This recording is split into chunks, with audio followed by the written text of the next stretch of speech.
Good morning class. Good morning sir. चलिए आज नया पेन लिए। खुशी मनाओ, ताली बजाओ, मिठाई बांटो। चलिए आज स्टार्ट करते हैं क्लास 12th का चैप्टर नंबर 2 हम लोग स्टार्ट कर रहे हैं क्लास 12th का।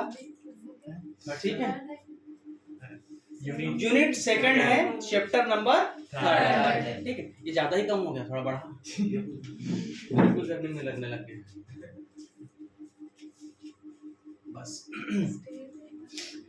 चलिए, इससे पहले हम लोग 2 चैप्टर आराम से देख लिए थे और बहुत अच्छे तरीके से देख लिए थे, जिसको 2 चैप्टर हम यूनिट 1 के हिसाब से डिवाइड किए थे। यूनिट 1 में हमारा 2 चैप्टर था। Chapter 1, what is the name of chapter 1?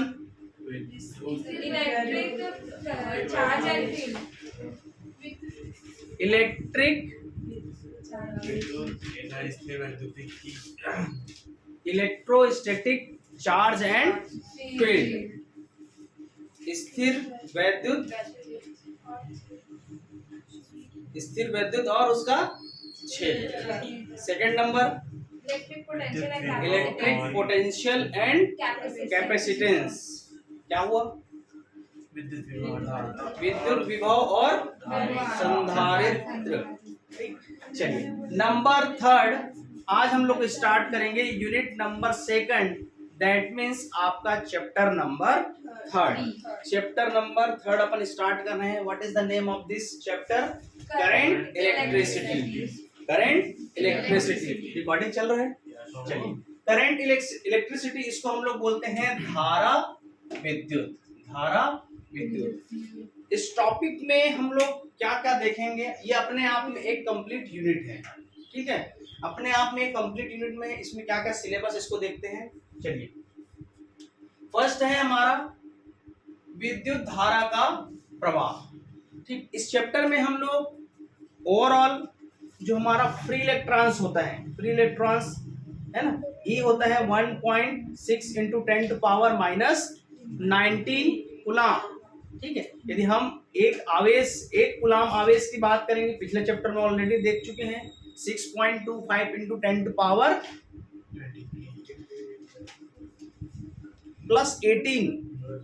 ठीक है, मतलब प्रति सेकंड है ना, कितना इलेक्ट्रॉन का प्रवाह होगा? 6.25 × 10⁻18। ठीक, तो आगे हम देखेंगे, पहले इसके सिलेबस पर डिस्कस कर लेते हैं। फर्स्ट में हम लोग देखेंगे क्या? विद्युत धारा का प्रवाह। विद्युत धारा का प्रवाह। विद्युत धारा का प्रवाह कैसे होता है? सिंपल तरीके से आप लोग जानोगे कि flow of charges, flow of current, flow of electricity. Okay, क्या नाम है? राशि। Flow of current electricity. अब आया समझ में? Flow of current electricity. Second हम लोग देखेंगे धारा का घनत्व। धारा का घनत्व, देखो अभी तक से पानी का घनत्व पढ़े हैं, अब धारा का घनत्व कैसे होगा?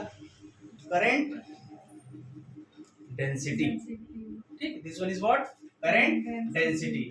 नंबर 3, डेंसिटी का मतलब समझ गए क्या होता है? घनत्व बराबर द्रव्यमान बटे। ठीक है, अब आयतन क्षेत्रफल में भी हो सकता है, उसको भी तो बोल सकते हैं। ठीक है, अब इसमें आपका जो वायर है एकदम बराबर फ्लैट नहीं रहेगा, 3D में नहीं रहेगा। ठीक, नेक्स्ट, विद्युत धारा का किसी चालक में प्रवाह। विद्युत धारा का प्रवाह है ना, किसी चालक में कैसे हो रहा है? किसी कंडक्टर में current electricity flow on the, कहां? चालक में। Flow of current electricity in a conductor. अपवाह वेग, खतरनाक टाइप से नाम है। अफवाह मत सुना करो, नहीं बोलते हैं अफवाह मत सुना, आपको किसी प्रकार का अफवाह नहीं उड़ाना चाहिए। तो अब यहाँ पढ़ेंगे क्या? अपवाह वेग। इसको बोलते हैं ड्रिफ्ट वेलोसिटी। क्या बोलते हैं? Drift velocity. Drift velocity. ठीक है, VDE के फॉर्म में होगा। इसके बाद आता है गतिशीलता। ठीक है, गतिशीलता। गतिशीलता देखेंगे, है ना। करंट इलेक्ट्रिसिटी में कैसे चार्जेस फ्लो हो रहा है पर यूनिट, उसको हम लोग देखेंगे।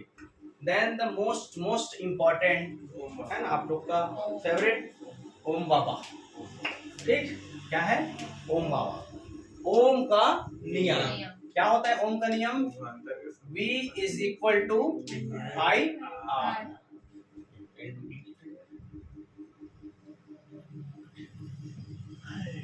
V is equal to I R. तो V is what? V is what? Volt. I is what?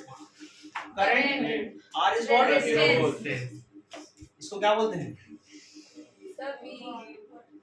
ये क्या है? हमारा विभवांतर। अरे ओम के नियम में क्या होगा? वोल्ट। तुम लोग पिछला वाला चैप्टर को जोड़ रहे हो इसमें विभवांतर। यहाँ पर V is what? वोल्ट है। R is what? Resistance R बोले यार I is what? Current current जिसको हम लोग क्या बोलते हैं? धारा। इसका मात्रक क्या होता है? Ampere. America. R is what? Resistance. R is what? Resistance, जिसको हम लोग बोलते हैं प्रतिरोध। क्या बोलेंगे? प्रतिरोध। प्रतिरोध का मात्रक जय भगवान। ठीक, इसका मात्रक वोल्ट। अलेक्जेंड्री वोल्टा। चलिए आगे बढ़ते हैं। नेक्स्ट इसी में हम लोग देखेंगे प्रतिरोध। प्रतिरोध को बोलते हैं रेजिस्टेंस। क्या बोलेंगे? रेजिस्टेंस। प्रतिरोध पढ़ेंगे, प्रतिरोध के जस्ट बाद प्रतिरोधकता पढ़ेंगे, इसका जस्ट उल्टा होगा। ठीक है, इसके बाद देखेंगे विद्युत चालकत्व, है ना, जो हमारा इलेक्ट्रिक कंडक्टेंस होगा उसको देखेंगे। चालकत्व, प्रतिरोधकता, इसको क्या बोलेंगे? रेजिस्टिविटी। क्या बोलेंगे? रेजिस्टिविटी। विद्युत चालकता, ये विद्युत चालकत्व है, ये विद्युत चालकता है। प्रतिरोधकता पर ताप का प्रभाव, है ना। The effect of temperature in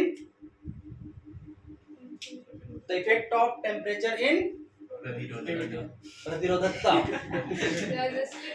resistivity. Okay, then ओम के नियम की सीमाएं। ओम के नियम की सीमाएं हम लोग देखेंगे। आर कितना बढ़ना चाहिए, कम होना चाहिए। आई कितना बढ़ना चाहिए, कम होना चाहिए। एक्चुअल में इसमें कांस्टेंट वैल्यू कौन होता है जी? V is directly proportional to I. R तो कांस्टेंट रहता है। ठीक है, और पिछले वाले में याद करो क्या हुआ था? Q is directly proportional to V। याद आ रहा है? ठीक है, मोटा हुआ क्या? ठीक, इसके बाद देखते हैं हम लोग ओम के नियम की सीमाएं हो गया। कार्बन प्रतिरोध वर्णक्रम, ये आपके एग्जाम में बहुत बार आया है। मोस्ट इम्पोर्टेंट कार्बन प्रतिरोध वर्ण कोड, ये 2 से 5 नंबर का क्वेश्चन आता है। इस टाइप से आपको एक रेजिस्टेंस दे दिया जाएगा। ठीक है, इसमें पहला नंबर का, दूसरे नंबर का, तीसरे नंबर का ऐसा धारी रहता है, वो डिफरेंट कलर का रहता है। तो इसका कलर कोड निकालना रहता है। क्या निकालना पड़ता है? Colour code. तो अभी हम जब टॉपिक में आएंगे तो इसका फार्मूला भी है। बी रॉय, क्या है? B Roy of Great Britain as very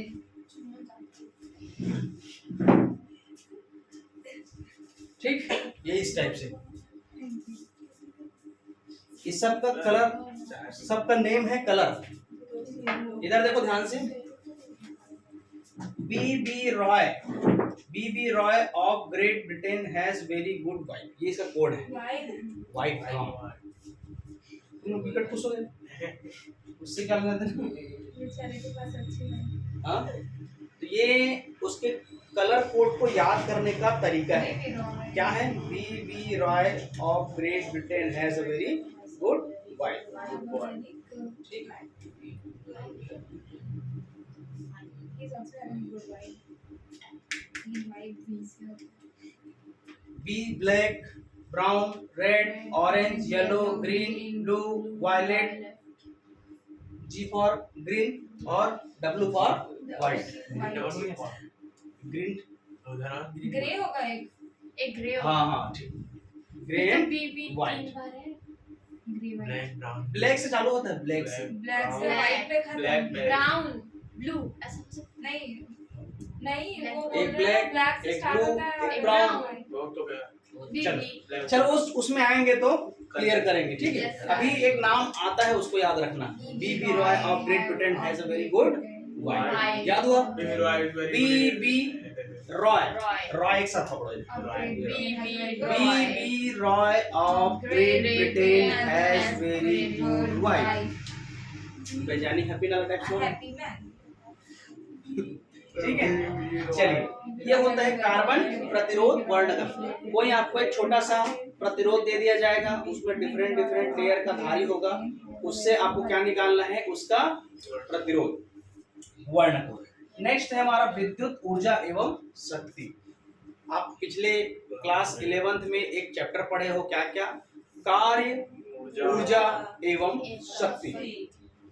अब यहाँ पर पढ़ोगे विद्युत धारा का, करंट इलेक्ट्रिसिटी का हम लोग पढ़ेंगे, इलेक्ट्रिक एनर्जी एंड पावर. ठीक, कंटिन्यू यहाँ पर होगा. देन प्रतिरोधों का संयोजन. In our previous lecture or previous class, we are already studied what on the combination of capacitance. The combination of capacitance. We are divided into two parts. First is series, second is parallel. In this chapter, we are studied about the resistance. Okay. Resistance and capacitance both are not equal. Okay, if we explain in the form of series and the form of capacitance separately, the formula of capacitor and the formula of resistance are different. Okay, यहाँ पर मैं एक बार फिर से बता दे रहा हूँ, पिछले लेक्चर में क्या निकाले थे? Combination of capacitance. श्रेणी क्रम में कैसे निकाले थे? 1/c is equal to C1/1/C2 plus 1/C3. ये जहां तक जाना होगा वहां तक जाएगा. ये क्या हो गया हमारा? सीरीज. ये क्या हो गया? सीरीज. सीरीज में किसका? कैपेसिटर का. अब इसी सीरीज में मैं प्रतिरोध का देखूं, सीरीज में मैं प्रतिरोध का देखूं भाई, R is what? Resistance. Resistance को हिंदी में क्या बोलते हैं? प्रतिरोध. यहाँ पर हम बोल सकते हैं कॉम्बिनेशन ऑफ रेजिस्टेंस. ठीक, रेजिस्टेंस का कैसा? सीरीज. तो क्या हो जाएगा? R लिखूंगा, R is equal to R1 plus R2 plus R3.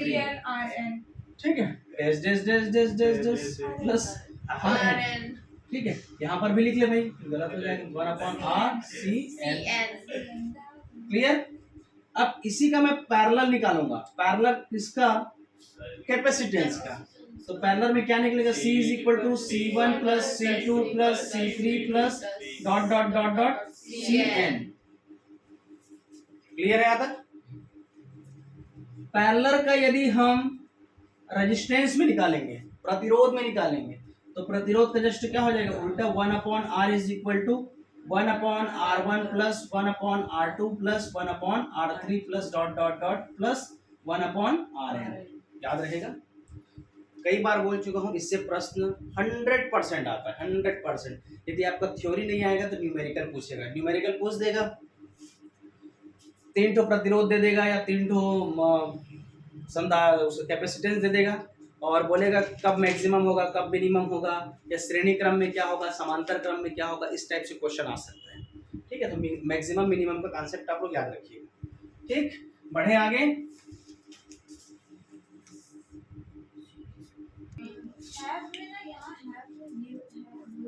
Next, सेलों का आंतरिक प्रतिरोध. सेलों का आंतरिक प्रतिरोध. देखिए आप सेल देखे होंगे. इंग्लिश में हाँ, क्या है sir? Internal resistance of sales.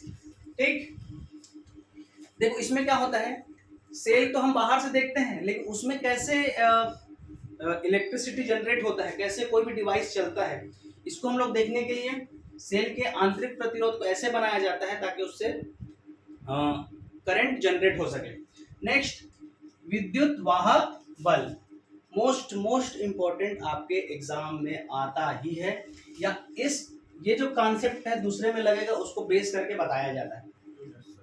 जैसे फैराडेज लॉ पढ़ोगे, ये आगे है, फैराडेज लॉ है, तो फैराडेज लॉ में इसका उपयोग बहुत अच्छे से हुआ है। एक चीज और, जैसे हम यहाँ पर एम्पियर होता है ना, एम्पियर का जो करंट लॉ है, ठीक है, उसको हम लोग नेक्स्ट चैप्टर नंबर 4 में पढ़ेंगे, जो वहां पर भी ये यूज होगा, याद रखना। एम्पियर का circuital law, ampere circuital law, ampere का परिपथी नियम, ये उपयोग होगा। विद्युत वाहक बल, विद्युत वाहक बल इसको बोलते हैं electromotive force, EMF, electromotive force. Next होता है टर्मिनल विभवांतर, टर्मिनल विभवांतर plus minus, plus terminal minus terminal, उसके बीच का विभवांतर। विभवांतर वर्ड जुड़ा हुआ है तो करंट का फ्लो लगातार होगा, इसको ध्यान रखना। विभवांतर वर्ड जुड़ा हुआ है तो करंट का फ्लो लगातार होगा। आंतरिक प्रतिरोध का, उस पर विद्युत वाहक बल निकालना है ना, जो हमारा इंटरनल रेजिस्टेंस होगा वहां पर इलेक्ट्रोमोटिव फोर्स फाइंड आउट करेंगे, विभवांतर निकालेंगे और धारा में संबंध बताएंगे, है ना, electric potential difference and current के बीच में हम लोग रिलेशन शो करेंगे। देन लास्ट सेलों का संयोजन, लास्ट नहीं है, चल रहा है, सेलों का संयोजन। सेलों के संयोजन में कौन कौन सा सेल, इसको देखेंगे। Most important, Kirchhoff's law, Kirchhoff's law ये क्या करता है, पूरा आने वाली धारा को काउंट करेगा, कौन आ रहा है कौन जा रहा है, ये पूरा ना करंट का सीसीटीवी कैमरा है, ठीक है। किरचॉफ का नियम क्या है, धारा का, करंट इलेक्ट्रिसिटी का क्या है, सीसीटीवी कैमरा है, पूरा वॉच करता है कितना धारा, आने वाली धारा धनात्मक, जाने वाली धारा ऋणात्मक, इसको हम लोग डिटेल से देखेंगे। कहाँ, किरचॉफ्स लॉ। क्लोज में क्या होगा, बंद स्थिति में क्या होगा, इसको हम कहाँ देखेंगे, Kirchhoff's law. Most important, Wheatstone सेतु। व्हीटस्टोन सेतु में क्या होता है, PQRS, क्या होता है, PQRS, मोटा मोटा अपने दिमाग में रखे रहो कि जैसे किरचॉफ्स आ गया, PQRS, P/Q is equal to R/S, P/Q is equal to R/S, ये क्या हो गया हमारा किरचॉफ्स लॉ। उतने से काम नहीं बनेगा, उसको डिटेल से पढ़ेंगे, किरचॉफ्स लॉ, ठीक, बहुत इंपॉर्टेंट है, अभी नाम बस सुने रहो, किरचॉफ्स लॉ आएगा मतलब आएगा। मीटर सेतु 100%, एक साल छोड़ हर बार पूछा जाता है, 100/L, 100/L क्या होता है, 100/L, ठीक है। इसको देखेंगे हम मीटर सेतु, राम सेतु देखे हो, ठीक है, अब क्या देखेंगे, मीटर सेतु, ठीक। मीटर ब्रिज, मीटर ब्रिज, ठीक, मीटर ब्रिज। देन विभव मापी, अभी तक तो हम विभव पढ़ रहे हैं, विभव को नापेगा कौन, अब यहाँ नापेंगे विभव मापी, ठीक। विभव मापी की सहायता से दो सेलों का विद्युत वाहक बल की गणना करना, करेक्ट। इसको बोलते हैं पोटेंशियोमीटर, पोटेंशियोमीटर, पोटेंशियोमीटर। विभव मापी की सहायता से सेल का आंतरिक प्रतिरोध ज्ञात करेंगे, ठीक। वोल्ट मीटर, आप भली भांति जानते हैं, वोल्ट मीटर कई बार पढ़ चुके हैं, वोल्ट मीटर। देन विभव मापी की सुग्राहिता, पोटेंशियो सुग्राहिता का हिंदी में क्या बोलते हैं, सुग्राहिता, और इंग्लिश में क्या बोलते हैं, सुग्राहिता। अच्छा चीज को क्या बोलते हैं इंग्लिश में, नहीं,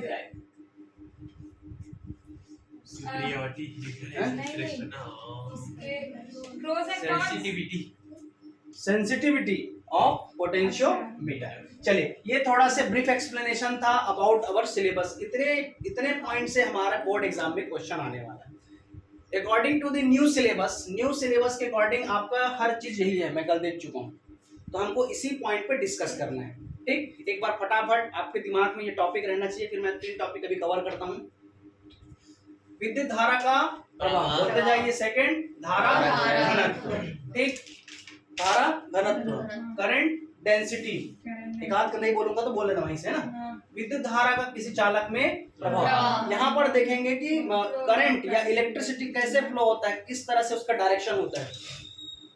अपवाह वेग, दैट इज ड्रिफ्ट वेलोसिटी, गतिशीलता किसका देखेंगे, इलेक्ट्रॉन्स का। ठीक, ओम का नियम V is equal to IR, बहुत बड़ा है ओम का नियम, इतना आसान नहीं है। क्लास 10th में केवल V is equal to IR ला के छोड़ देते हैं, लेकिन क्लास 12th में हमको A to Z इसका डिस्क्रिप्शन देखना है।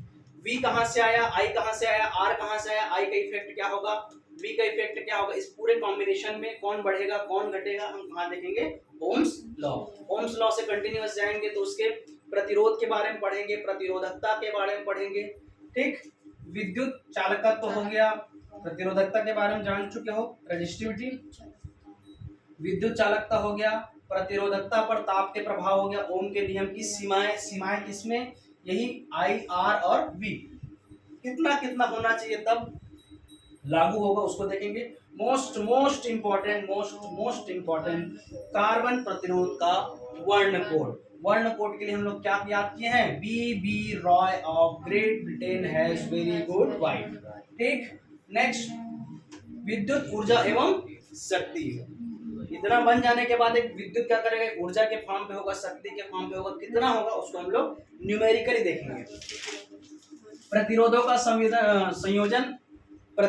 संयोजन, कई बार इसका न्यूमेरिकल क्वेश्चन आया है, कई बार, इसको ध्यान रखिएगा। यहाँ से न्यूमेरिकल क्वेश्चन 100% बनता है। न्यूमेरिकल क्वेश्चन आपको यहाँ पर केवल और केवल फार्मूला याद करना है, केवल और केवल फार्मूला अच्छे से याद रहेगा, कोई रोक नहीं सकता आपसे, 100% बनेगा। यहाँ पर कंफ्यूजन बस नहीं होना है, मैं एकदम पहले से क्लियर करा दिया हूँ, पिछले चैप्टर में भी क्लियर करा दिया हूँ। यहाँ से एक प्रश्न 100% आएगा, कई बार बोल रहा हूँ, यहाँ से प्रश्न आएगा मतलब आएगा। फार्मूला बस गलती नहीं करोगे फिर आपसे 100% बन जाएगा। ठीक, श्रेणी मतलब प्रतिरोध में ऐसा भी प्रश्न आ सकते हैं, प्रतिरोधों के यदि श्रेणी क्रम में देखें तो प्रतिरोध बढ़ेगा कि घटेगा, बढ़ेगा। प्रतिरोधों का यदि मैं श्रेणी क्रम करूं तो बढ़ेगा कि घटेगा, क्या होगा, बढ़ेगा। वाई, क्यों बढ़ेगा, because R is equal to R1 plus R2, सभी क्या है, लगातार जुड़ रहे हैं, एक दूसरे से जुड़ते जा रहे हैं, तो वो क्या है, सभी लोग जुड़ेंगे तो उसका प्रतिरोध बढ़ेगा, प्रतिरोध बढ़ेगा तो करंट, जल्दी बोलो, प्रतिरोध बढ़ रहा है तो करंट कम होगा। ये छोटा सा कॉन्सेप्ट आपसे स्टार्ट कर रहा हूँ, एक चीज ध्यान रखना, प्रतिरोध का मतलब होता है रुकावट, प्रतिरोध का मतलब क्या होता है, रुकावट। जैसे R बढ़ते जाएगा, करंट क्या होते जाएगा, कम होते जाएगा। R बढ़ेगा, रुकावट बढ़ेगा, धारा का प्रवाह नहीं होगा, इसको ध्यान रखना। प्रतिरोध बहुत से कारण से नहीं बढ़ेगा, जब उसका कारण पढ़ेंगे, गर्म करेंगे, ताप देंगे, उष्मा देंगे, उस कंडीशन में क्या होगा, है ना, जब उस टॉपिक में आऊंगा तो मैं डिटेल करूंगा, लेकिन अभी मोटा मोटा इतना ध्यान रखिएगा। करेक्ट है यहाँ तक। यहाँ बस प्रतिरोध क्या हो रहा है, बढ़ रहा है, प्रतिरोध बढ़ रहा है मतलब करंट क्या होगा, डिक्रीज होगा। करेक्ट। अब यहाँ पर मैं पूछ सकता हूँ कि संधारित्र, बहुत सारे संधारित्र को, मतलब अधिक मात्रा में मेरे को संधारित्र चाहिए, तो किस क्रम में जोड़ूंगा, किस क्रम में जोड़ूंगा, समांतर क्रम में। ये एक लाइन में आपका दिमाग काम करना चाहिए भाई, कब ज्यादा कब कम। संधारित्र पूछ दिया, ज्यादा संधारित्र पूछ रहे हैं, ज्यादा संधारित्र कब मिलेगा, जब उसको समांतर क्रम में जोड़ूंगा, या समांतर क्रम में जोड़ूंगा ना बोल करके समांतर क्रम में यदि रखेंगे तो भी हमारा संधारित्र क्या हो जाएगा, बढ़ेगा। और यहीं पर प्रतिरोध की बात करेंगे तो प्रतिरोध क्या है, घटेगा। कहाँ, समांतर में, समांतर में प्रतिरोध घटेगा, घटेगा मतलब करंट बढ़ेगा। करेक्ट है यहाँ तक। किसी को कुछ डाउट है? एकदम स्पष्ट है। 3 चीज एक साथ लेके चलना। करंट को भी मैं जानबूझ के थोड़ा और डाल दिया ताकि थोड़ा से, अब उतना तो बनता है, करंट को और बता सकते हैं। चलिए, विद्युत वाहक बल बहुत ज्यादा इंपॉर्टेंट है। इलेक्ट्रोमोटिव फोर्स, इलेक्ट्रोमोटिव फोर्स होता क्या है? यदि एक कुंडली में धारा प्रवाहित कर रहे हो तो उसके कारण से उसके आसपास में, है ना, जैसे हम लोग गुर्री वगैरह तापते हैं, गुर्री तापने से क्या होता है, आसपास में एक टेम्परेचर क्रिएट हो जाता है, उसके कारण नेक्स्ट में क्या प्रभाव पड़ता है, या एक फील्ड जो जनरेट हो जाता है ना। ये थोड़ा सा लॉजिकली है ऐसे बताने के लिए, है ना, एग्जैक्ट नहीं है, बस ऐसे ध्यान रखो कि आपके ऊपर थोड़ी आग लगाया जाता है। ठंड के दिन में आदमी के ऊपर थोड़ी आग लगाया जाता है, नहीं लगाया जाता है, लेकिन आग के पास बैठे रहते हैं तो हमें उसका अनुभव होता है। यही क्या है, यही क्या है, विद्युत वाहक बल। ठीक है, कूलर के सामने बैठे तो हमको कैसा लग रहा है, ठंडा, मतलब वो उसको चालू किए तो उसके कारण से हमारे अंदर क्या प्रभाव आया, तो उसको चालू किया मतलब ठंडा ठंडा हवा दे रहा है, ठंडा ठंडा हवा हम भी ले रहे हैं, तो वही ठंडा ठंडा हवा क्या है, विद्युत वाहक बल। आग जलाया तो उसके कारण हमको क्या लग रहा है, ऊष्मा लग रहा है, वही क्या है हमारा विद्युत वाहक बल। ठीक, जब टॉपिक में आएंगे तो और अच्छे से डिटेल बताऊंगा, लेकिन अब थोड़ा थोड़ा ऐसे याद रखेगा। टर्मिनल विभवांतर प्लस माइनस विभवांतर का मतलब, विभवांतर जब भी वर्ड आ गया, विभवांतर बोल रहे हैं मतलब धारा का प्रवाह लगा रहेगा। ठीक है, यदि विभवांतर वर्ड नहीं जुड़े रहेगा, अभी मैं बताऊंगा एक एग्जांपल लेके, जब विभवांतर वर्ड नहीं जुड़ा रहेगा तो वो क्या करेगा, दोनों जैसे फर्स्ट सेल लिए हो सेकंड सेल लिए हो, दोनों को ऐड कर दिए, है ना, विदाउट विभवांतर, बिना विभवांतर के, बिना पोटेंशियल डिफरेंस के क्या हो जाता है, वो इक्वल होने का प्रयास करता है। जितने अमाउंट में है तो उतने अमाउंट में बी भी होना चाहिए, तो उसको क्या करना है, पैरेलल करते हैं। ठीक, आंतरिक प्रतिरोध, यहाँ से बहुत बार क्वेश्चन आया है, बहुत बार आंतरिक प्रतिरोध से। ठीक, क्योंकि हम लोग बाहर वाला हर चीज जानते हैं। अभी आपके बोर्ड एग्जाम में क्वेश्चन पूछने का पैटर्न समझिए। बोर्ड एग्जाम में क्वेश्चन जो आपका जो दिख रहा है वो चीज नहीं पूछा जाएगा। ये ओम का नियम नहीं पूछेगा, ओम का नियम लिखिए किसे कहते हैं, ओम के नियम की सीमाएं, ये आपका इंपॉर्टेंट क्वेश्चन बनता है। ओम का नियम, यहाँ से फार्मूला डिराइव करने वाला, यहाँ से क्वेश्चन बनेगा। ठीक है, तो आप अपने से खुद जज कर सकते हो कि बोर्ड एग्जाम में कौन सा कैसा क्वेश्चन आएगा।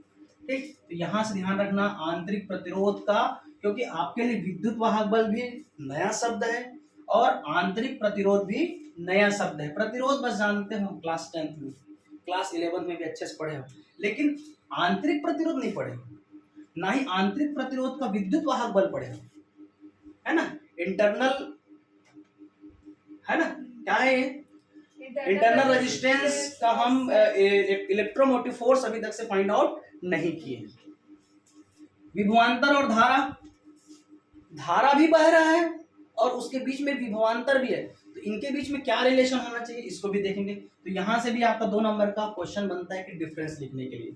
क्लियर, सेलो का संयोजन, सेलो का संयोजन, अब सेलो का संयोजन ये भी हो सकता है और वो भी हो सकता है, अब बताओ कैसे आएगा तो देखेंगे।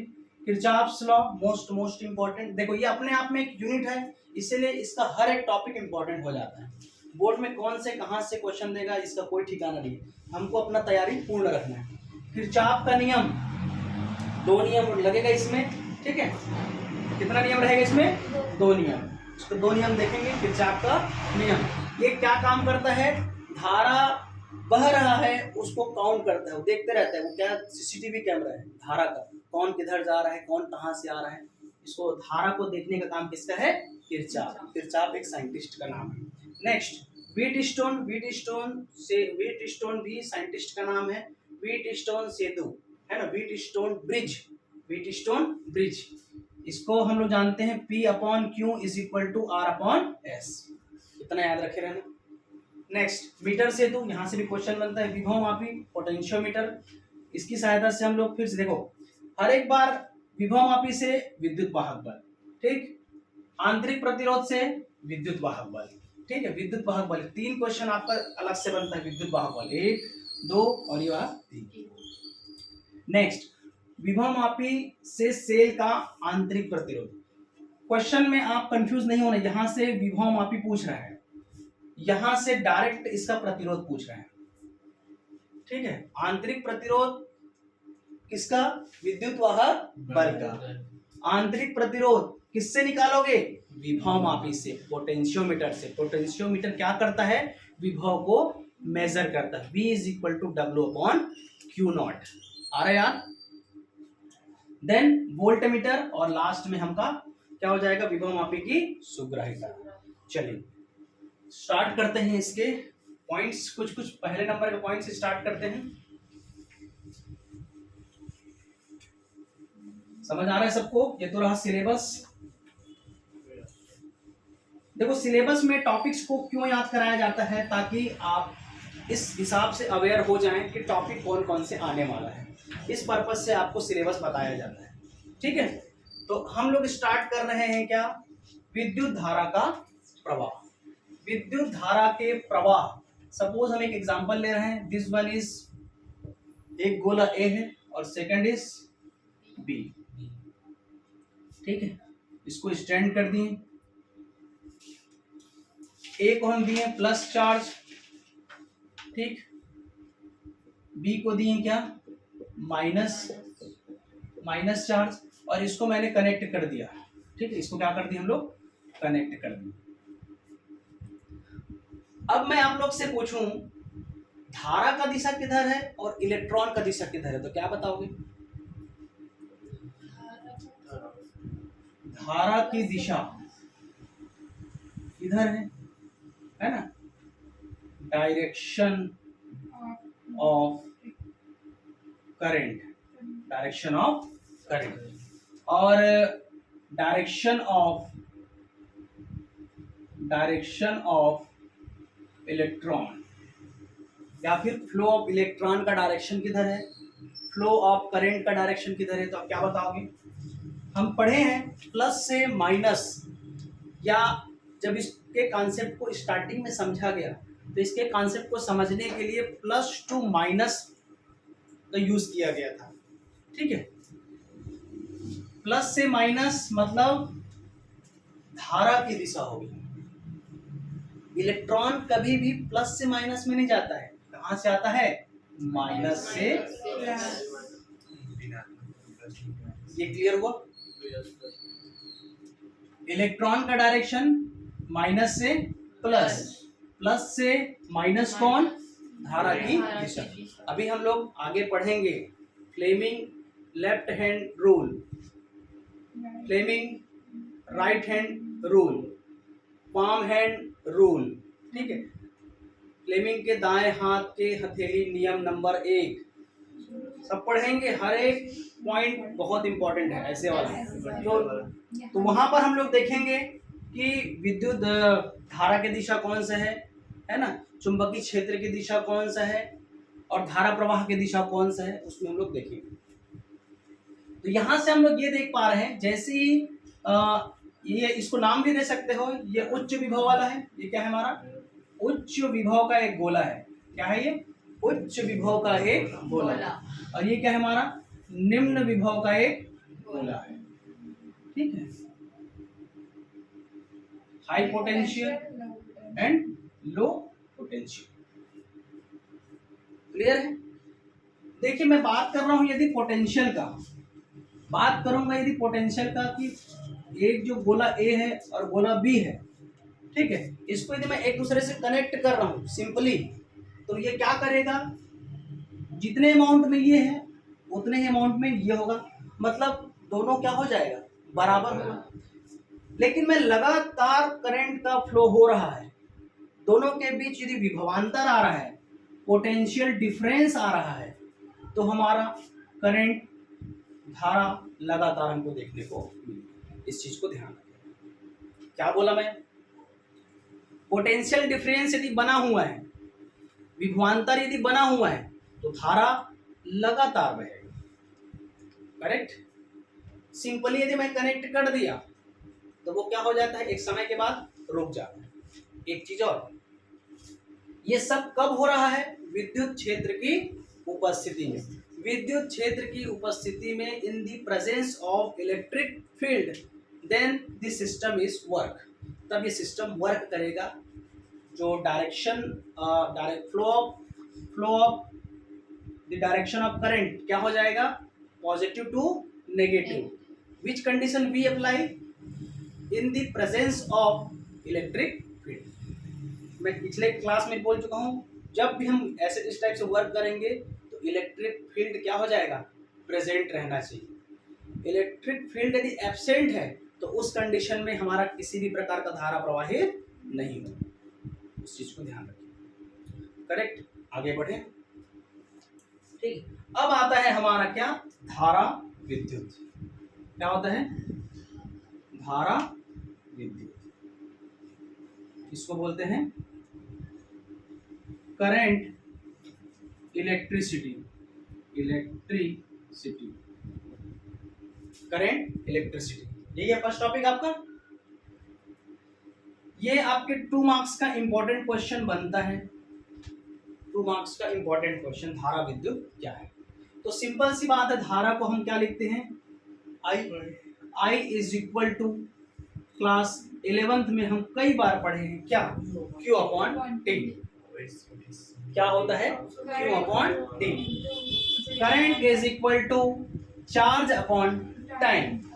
Current is equal to, current is equal to charge upon time. Correct है। धारा बराबर क्या होता है, धारा बराबर आवेश बटा समय। क्लास 11th में पढ़े हो कि नहीं, पढ़े है ना। तो धारा, विद्युत धारा क्या हो जाएगा, I, आवेश क्या हो जाएगा हमारा Q, और टाइम क्या हो जाएगा T। परिभाषा बना सकते हैं यहाँ से, है ना। क्या बोल सकते हो, प्रति इकाई समय में किसी चालक पर बहने वाले आवेश को क्या बोलेंगे, विद्युत धारा।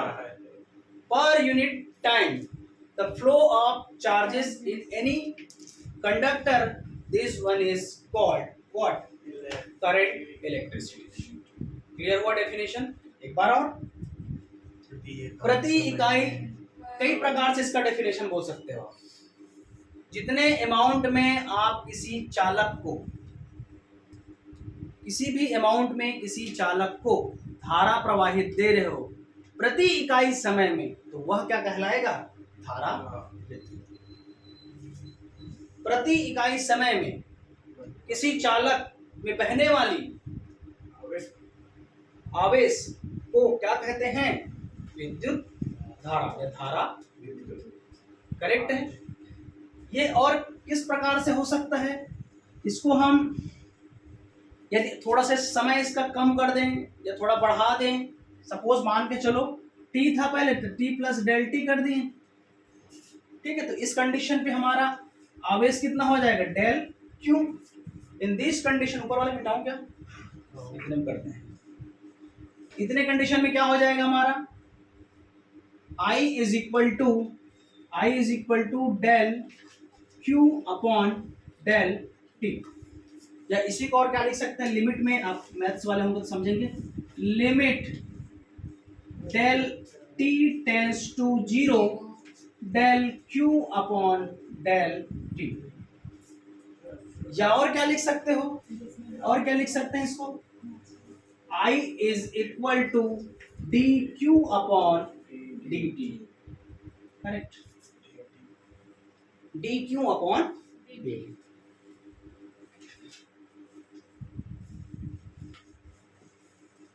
यहां तक क्लियर है, बढ़े आगे।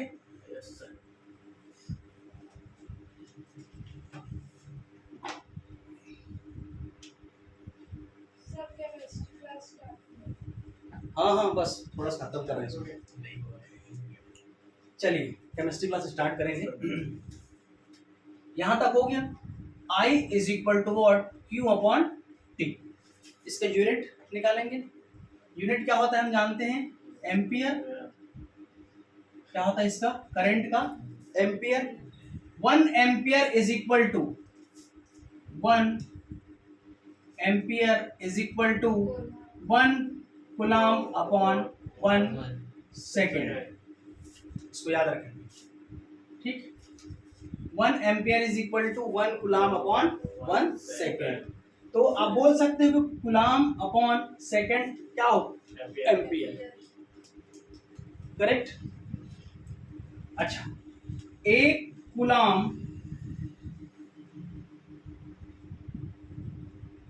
आवेश में बहने वाली कुल इलेक्ट्रॉनों की संख्या कितना हो जाएगा? हम जानते हैं कि एक ई का मान कितना होता है 1.6 इंटू 10⁻⁻⁹। इसको डिवाइड करोगे तो कितना आएगा जी 6.25 इंटू 10⁻+88। इतना इलेक्ट्रॉन प्रति सेकेंड बहेगा किसी भी चालक। एक सेकंड में कितना इलेक्ट्रॉन? इतना। क्या लिखा? इलेक्ट्रॉनों की संख्या। ठीक है। यदि पूछ दे आपसे न्यूमेरिकली कि एक सेकंड में कितना इलेक्ट्रॉन का प्रवाह होता है 6.25 इंटू 10⁻18। ठीक है, बनेगा यहां तक। मिटा दे इसको, नीचे वाले को।